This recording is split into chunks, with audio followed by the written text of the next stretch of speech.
Hello friends, मैं हूं ऐना कपूर और आप सभी का स्वागत है मेरी किचन में। आज मैं आपके साथ शेयर करूंगी मूंग दाल फ्राई रेसिपी। आप इसे मूंग दाल तड़का भी कह सकते हैं। ये दाल सभी दालों में से बहुत ही लाइट वेट है और ये जल्दी पच भी जाती है। जब आपका कुछ अच्छा और हल्का खाने का मन हो तो इस रेसिपी को ज़रूर ट्राई करें।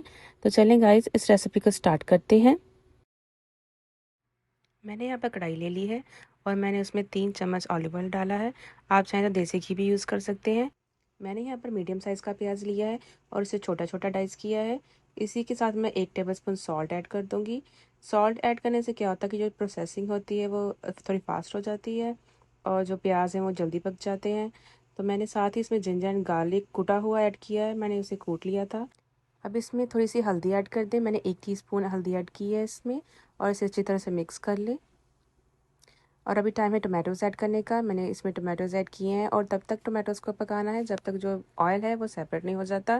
जब ऑयल सेपरेट हो जाए इसका मतलब है हमारा जो तड़का है वो पक गया है। अब मैं इसमें डाल दूँगी दाल। ये मैंने वॉश करके आधे घंटे से रखी हुई थी।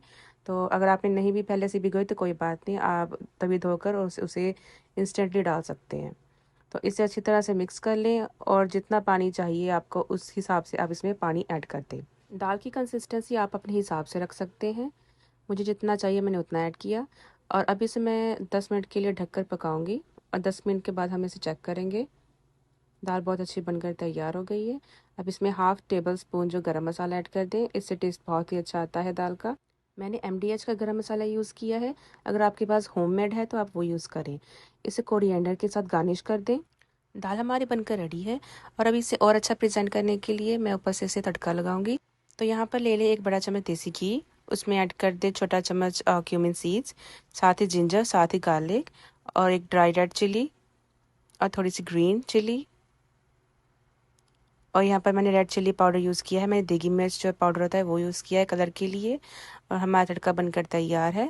और बस अब इस तड़के को दाल के ऊपर डाल दें और गार्निशिंग के लिए मैंने थोड़ी सी ग्रीन चिली यूज़ की है, थोड़ा सा धनिया यूज़ किया है और दाल हमारी बनकर तैयार है। आप इस दाल को रोटी, पराठा या चावल किसी के साथ भी सर्व करें और अपनी फैमिली के साथ बैठकर इसे आराम से इंजॉय करें। और अगर आपको मेरी रेसिपीज़ से कुछ अच्छा सीखने को मिला है तो मेरे चैनल को सब्सक्राइब करें और मेरे वीडियो को लाइक ज़रूर कर लें। तो मिलती हूँ आपको नेक्स्ट वीडियो में। Till then take care, bye bye.